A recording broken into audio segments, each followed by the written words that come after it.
وہ کس چیز سے ملایا جاتا ہے, کبھی کس چیز سے ملایا جاتا ہے, تو ظاہر سی بات ہے یہ ساری چیزیں تو ممکن ہو ہی نہیں سکتی نا. تو یہ اسرائیل والا معاملہ لے کر یہ کیا کروانا چاہ رہے ہیں اصل میں جی, اس چیز کو بھی مجھے ایسا محسوس ہوتا ہے کہ اگر اس طرح کی کوئی اسٹیٹمنٹ عمران خان صاحب دیتے ہیں, اور جو کہ پی ٹی آئی کی بالکل اس حوالے سے واضح پالیسی ہے کہ ہم اسرائیل کو تو تسلیم نہیں کرتے, اور جو ہمارا قائد اعظم کا جو موقف تھا, جو پاکستان کا موقف, ہم اس کے ساتھ کھڑے ہوئے ہیں, اور عمران خان صاحب نے اپنے ٹائم پر بھی جب وہ وزیر اعظم تھے تو تب بھی ان کا سیم موقف تھا, اور اب بھی وہی موقف ان کا سیم ہے. لیکن ان سے بلوانے کی کوشش کیا ہے؟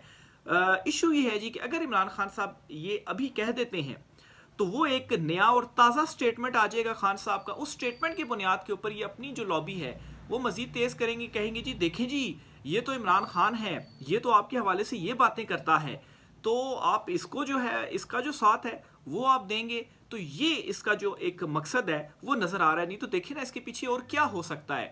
جماعت اسلامی کیوں مطالبہ کر رہی ہے بھئی آپ کا کیا موقف ہے, آپ کیوں نہیں بیان کرتے آپ یہ, اور یہ تو ایک سرکاری سطح کے اوپر موقف ہوتا ہے, تو حکومت کیوں اس حوالے سے اپنا جو موقف ہے وہ نہیں بیان کرتی. ابھی اسرائیل غزہ کے معاملے کے اوپر کیا کچھ ہوا, حکومت نے کیا کچھ کیا, کوئی ان کی سٹیٹمنٹ آئی سامنے؟ ایون کہ عرب کنٹریز جو تھیں وہ جو ٹرمپ نے ایک سٹیٹمنٹ دیا تھا جی کہ ہم جا کر غزہ میں بیٹھیں گے اور سارے جو ہے ان کو ہم نکالیں گے, تو اس پر جو عرب کنٹریز تھیں انہوں نے اسی ٹائم رات گئے جو اپنا سٹیٹمنٹ تھا اس کی مخالفت میں وہ جاری کر دیا امریکہ کے اگینسٹ.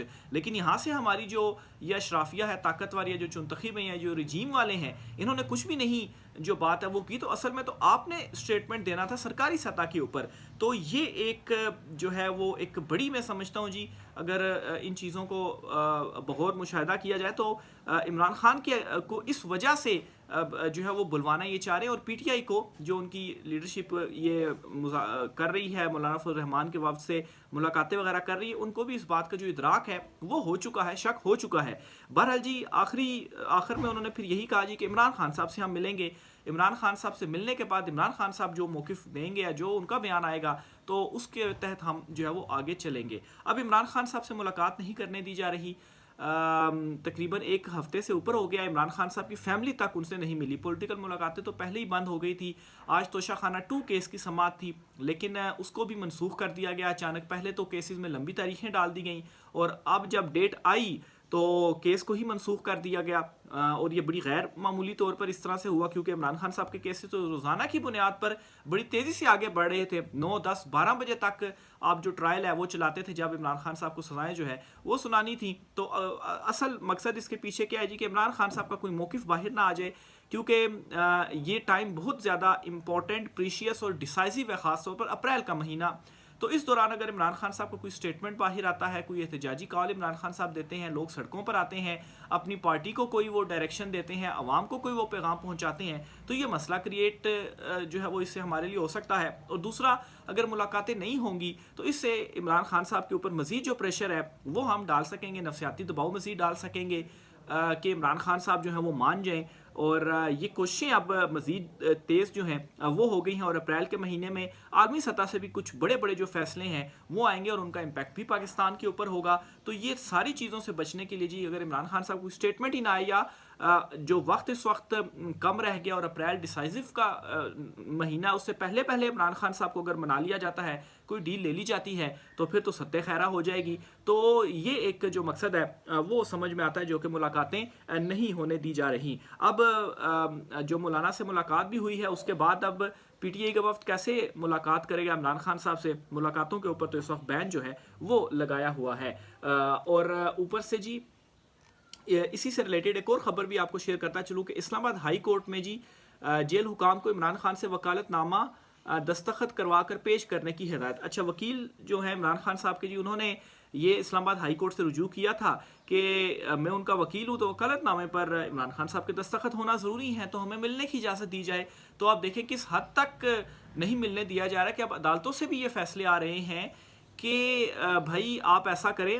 اسی ٹائم یہ جج انعام امین منہاس صاحب ہیں, نئے جو تعینات ہوئے ہیں اسلام آباد ہائی کورٹ میں, انہوں نے کہا جی کہ آپ وکالت نامہ دے دیں ادھر جیل عملے کو یہ عمران خان صاحب سے سگنیچر کروا کے آپ کو دے دے گا تو آپ ان کے وکیل ہو جائیں گے، لیکن ملاقات نہیں کروائی جا رہی. بھائی مل کر کیوں عمران خان کا وکیل ان سے نہیں ملاقات کر سکتا؟ تو یہ ساری خبر آپ کے سامنے میں رکھتا ہوں جی. جسٹس انعام امین منہاس نے عمران خان سے ملاقات نہ کرانے اور وکالت ناموں کے معاملے پر ایڈوکیٹ شعیب شاہین کی توہین عدالت درخواست پر سماعت کی. درخواست گزار نے عدالت کو یہ بتایا خود پیش ہوئے عدالت میں، جبکہ عدالتی طلبی پر نمائندہ اڈیالہ جیل بھی عدالت میں پیش ہوا. جج صاحب نے استفسار کیا کہ وکالت نامہ کب سے ان کے پڑے ہوئے ہیں. نمائندہ اڈیالہ جیل نے بتایا کہ ان کا کوئی وکالت نامہ ہمارے پاس نہیں پڑا ہوا. تو شعیب شاہین صاحب نے کہا جی کہ جیل سپریڈنٹ کی کال آئی تھی کہ پہلے والوں کا علم نہیں، ابھی دے دیں، کروا دیں گے، ابھی ان کو دوبارہ وکالت نامے دے دیتے ہیں، یہ دستخط کروا دیں. میں نے وکالت نامے دستخط کروا کر جیل سپریڈنٹ کے دفتر دیے اور 1.5 گھنٹہ انتظار کیا لیکن واپس نہ ملے. اس کے بعد بھی کئی چکر لگائے اور رابطے بھی کیے لیکن وکالت نامہ واپس نہیں دیے گئے. جسٹس انعام امین منہاس نے ریمارکس دیے کہ آپ وکالت نامے ان کو دیں، یہ کل یہاں ہی واپس کریں گے، باقی ہم تفصیلی آرڈر کریں گے، جیل حکام رپورٹ بھی عدالت میں جمع کروائیں. تو اب یہ جو ہے وہ وقت آ گیا ہے کہ عدالت جو ہے وہ کہہ رہی ہے کہ آپ ادھر دے دیں، جیل حکام کو یہ سائن کروا کر کل ہمیں جو ہے وہ دے دیں گے، ہم آپ کو جو وکالت نامہ ہے جی وہ دے دیں گے. جج صاحب نے ریمارکس دیے کہ وکالت نامے ان کو ابھی دے دیں، یہ دستخط کروا کر کل یہاں عدالت میں ہی واپس کریں گے، اور کیس کی جو سماعت ہے وہ کل تک ملتوی کر دی گئی ہے. تو یہ جی اس وقت ان کے اندر جو ڈر خوف ہے وہ بیٹھا ہوا ہے. دوسری طرف جی مریم نواز کے حوالے سے بڑی کوششیں کی جا رہی ہیں کہ ان کو کسی طریقے سے ہیرو بنایا جائے. عوام کے اندر بڑی خود بھی وہ کوششیں کر رہی ہیں اور طاقتور حلقوں کی جانب سے بھی کوششیں ہو رہی ہیں، لیکن یہ کوششیں مکمل طور پر ناکام ہو چکی ہیں. خود ان کے اپنے جو صحافی گردانے جاتے ہیں، خیال کیے جاتے ہیں، وہ یہ کہہ رہے ہیں کہ مسلم لیگ نون کے اس وقت جو بہت برے حالات ہیں وہ چل رہے ہیں، خاص طور پر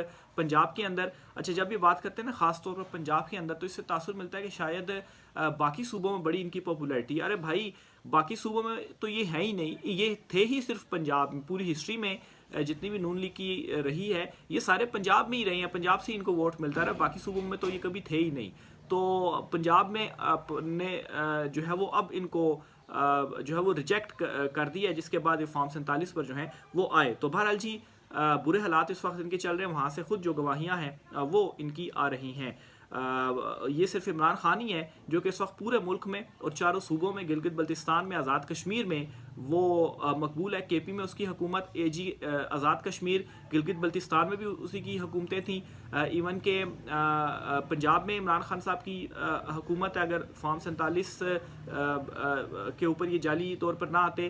پھر اسی طرح سے سندھ اور بلوچستان کی بات کی جائے تو بلوچستان میں بھی عمران خان صاحب اگر حکومت میں نہیں تو ایک اسٹرانگ پوزیشن عمران خان کی ہی ہے، اور سندھ میں بھی یہی صورتحال ہے. تو پورے ملک میں اس وقت اگر کوئی جماعت ہے جس کو لوگ سپورٹ کر رہے ہیں یا اس کی مقبولیت تو وہ عمران خان صاحب ہی ہیں. تو ان کی تو حالات ہی اس طرح سے نہیں تھے کہ مطلب کہ کبھی یہ پورے ملک میں پاپولر ہوئے ہوں. یہ تو پہلے بھی طاقتوروں کے بلبوتے پر کاندھوں پر چڑھ کر آتے رہے، اور اب تو عوام کے سامنے سب کچھ کھل گیا. پہلے تو عوام کو بھی نہیں معلوم تھا نا کہ یہ چیزیں ہوتی ہیں. تو عمران خان صاحب نے ایک جو کام کیا ان کو ایکسپوز کر دیا اور بتا دیا جی کہ کیسے چور دروازے سے یہ آتے ہیں. آخر میں جی آپ کو بتاتا چلوں کہ وائٹ ہاؤس میں تلخ کلامی پر زیلنسکی نے ٹرمپ سے معافی مانگ لی ہے. یہ امریکی مندوب نے جو دعویٰ ہے وہ کیا ہے. خیر زیلنسکی نے ایک ٹویٹ بھی کی تھی اور اس ٹویٹ میں بھی ان بٹوین دا لائن جو معافی ہے وہ اس کی جانب سے مانگی گئی تھی.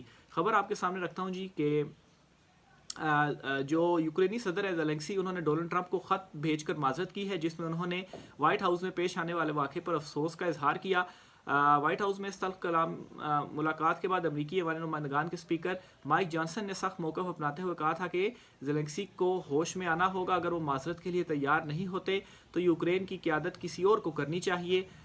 پھر جی انہوں نے یہ بھی کہا کہ یوکرینی صدر کی معذرت کے بعد امریکی خصوصی مندوب جو ہیں وہ جلد ماسکو کا دورہ کریں گے جہاں وہ روسی صدر جو پیوٹن ہے ان سے ملاقات کریں گے. تاہم اس دورے کی حتمی جو تاریخ ہے اس کا اعلان ہونا ابھی باقی ہے. آج زیلنسکی دوحہ میں بھی گئے ہوئے ہیں، وہاں پر جو دیگر عرب کنٹریز ہیں ان سے وہ ملاقات اور مذاکرات وغیرہ ان کے چل رہے ہیں. یہ روس اور یوکرین جنگ بندی سے متعلق دیکھیں وہاں سے کیا جو معاہدہ ہے وہ سامنے آتا ہے. تو یہ جی آج کچھ عام تفصیلات تھیں. رائے کا اظہار کیجیے گا. آج کی ولاگ سے اتنا ہی. اجازت دیجیے. اللہ حافظ.